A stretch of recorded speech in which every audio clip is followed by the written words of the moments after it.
అందరికీ ముందుగా వినాయక చవితి శుభాకాంక్షలు అండి. అందరూ బాగుండాలి, మేము అందరం ఉండాలి, మనందరం కూడా ఉండాలండి. ఇక్కడ మా తనిషి పిల్లలందరూ కలిపండి వినాయక చవితి చేసుకుంటున్నారండి. వాళ్ళకి లడ్డు చేయించి పట్టుకొచ్చిందండి వాళ్ళ ఇంటి దగ్గర నుంచి. మా తోటికోళ్ళు చెప్తుందన్నమాట అండి, గణపతి పప్ప బోరియా అనమ్మ అంటే చెప్తుంటే తను చేస్తుందన్నమాట అండి. తెలియదు కదండి, చిన్నపిల్లలు కదా, చిన్నపిల్లలోనే దేవుడు ఉంటాడని. నిజంగా ఉంటాడండి, నిజంగానే వాళ్ళలోనే ఉంటాడు. దగ్గరుండి ఆయన ఇన్ని చేయించుకుంటున్నాడు చూసారండి. ఆ విఘ్నేశ్వరుడు, విఘ్నాలు తొలగించి విఘ్నరాజా విఘ్నేశ్వరుడు, ఆయన చేసిన మేలు ఇంత అంతా కదండి. నేనైతే నా మొదటి పూజ విఘ్నేశ్వరుడికే, ఇప్పుడే కాదు ఎప్పుడు కూడానండి. తొలిగా లెగ్గానే ఆయన్నే చూస్తాను. నేను మళ్ళీ రాత్రి పడుకునేటప్పుడు కూడా ఆయన్నే చూసి పడుకుంటానండి. అంత ఇష్టం ఆయన అంటే నాకు. ప్రతి పూజలో కూడా ఆయన మొదటి స్థానం ఆయనకేనండి. ఆయన తర్వాత ఏ పూజలైనా కూడా. పార్వతీదేవికి ఎంతో ఇష్టమైన తొలిబిడ్డండి ఆ విఘ్నేశ్వరుడు.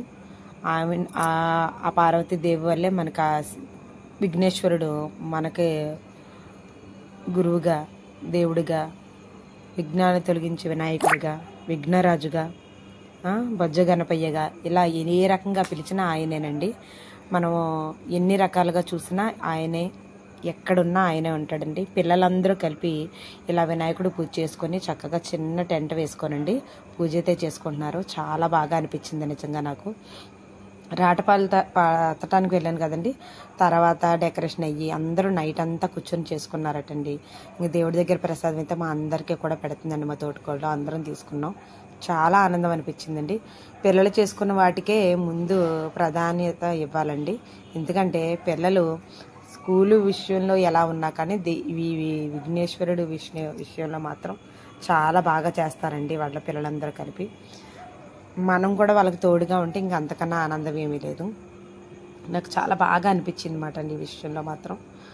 నేను కూడా మా పిల్లలు చిన్నప్పుడు బాగా చేసేవాళ్ళం.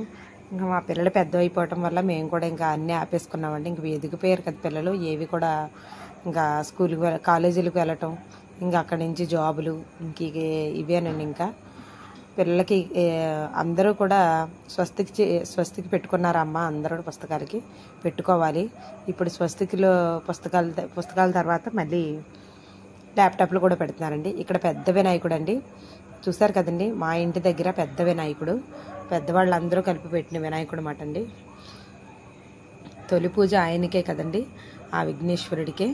అలాగే మనకి నీలాల నిందలు అయితే వస్తాయి కదండి, ఆ నిందలు పోవటానికి సాయంత్రం అందరూ అక్షింతలు వేసుకున్నారండి. తల్లోని వేసుకోవాలి, అవి వేసుకుంటేనే మనకి ఏ నీలాప నిందలు రావని ఆయన చెబుతాడనమాట అండి. దానివల్లే ఒకవేళ వేసుకోకపోతే కనుక మర్చిపోకుండా వేసుకోండి. ఆయన చేసిన మేలు ఇంత అంతా ఉండదండి. ఇక్కడ గజదీపం అయితే వెలిగించారండి.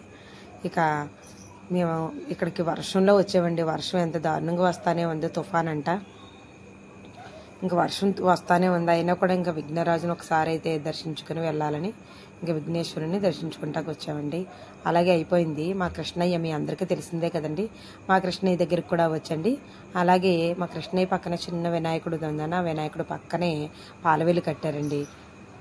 చాలా బాగా అనిపించింది. ఆ చిన్న వినాయకుడిని దగ్గర నుంచి నేను అలాగా వంగి చూశానండి. చాలా బాగా అనిపించింది అన్నమాట.